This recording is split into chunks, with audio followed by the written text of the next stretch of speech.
школе буду получать я по всем предметам 5. Это девиз лучших старшеклассников Уфы, ведь они незаменимы во всем, начиная от творческих конкурсов и заканчивая спортивными соревнованиями. Вообще конкурс «Старшеклассник года» проходит регулярно, чтобы определить лучшего ученика Уфы. В этот раз в финал вышло 7 участников, которые прошли районный отборочный тур и попали в городской этап. Школьникам необходимо выполнить 4 задания. Это портфолио и самопрезентация, в которых ребята подробно рассказывают про свои достижения.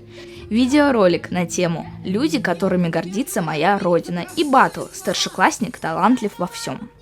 Алина, как ты попала на финал конкурса «Старшеклассник года»? На финал конкурса «Старшеклассник года» я попала, пройдя районный этап. Там у нас было 3 задания: самопрезентация, творческий номер и видео о людях, которые сделали вклад для малой родины. Я стала там абсолютным победителем, то есть получила гран-при, и уже вот через 2 недели попала на заключительный этап. С каждого района выбрали по одному старшекласснику. Представляете, насколько это круто и какая была конкуренция? Ребята не просто так хотят это звание, они подают пример в школе. Ты прекрасна, спору нет. Но имеется инфа, что живет в Башкортостане в знатном городе Уфа девушка, чье имя Влада. Вот она, умна, скромна, для учителя отрада, для родителя цена. Влада, расскажи, как стать старшеклассником года? Но на самом деле это путь довольно-таки непростой, потому что сначала идет отбор внутри школы, то есть тебя выбирают среди всех классов, 11-х я имею в виду. Потом мы проходили отбор на районном этапе, я из Орджоникидзевского района. Получается, после выигрыша в Орджоникидзевском районе мы уже приехали на город. Жюри оценивает строго, но честно. Готовы услышать имена победителей конкурса? 3-е место заняла Алина Фахретдинова, учащаяся 123-го лицея. Представляет Демский район.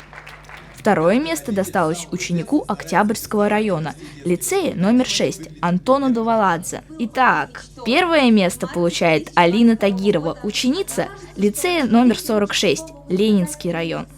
А если вам кажется, что вы ее где-то видели, то вам не кажется. Она моя коллега, и я держала кулачки за нее. По итогам конкурса у участников появилось еще больше обязанностей. Они всегда должны показывать, каким должен быть настоящий лидер школы. Все старшеклассники большие молодцы, они боролись достойно, но и группа поддержки тоже была на высоте. В следующем учебном году ребята обязательно покорят вершины знаний и добьются новых творческих достижений. Ребята рассказали про свои успехи, поделились секретом заинтересованности в учебе и замотивировали школьников, что немаловажно в наше время. Дарья Шепелева, Азамат Даянов специально для Горы новостей.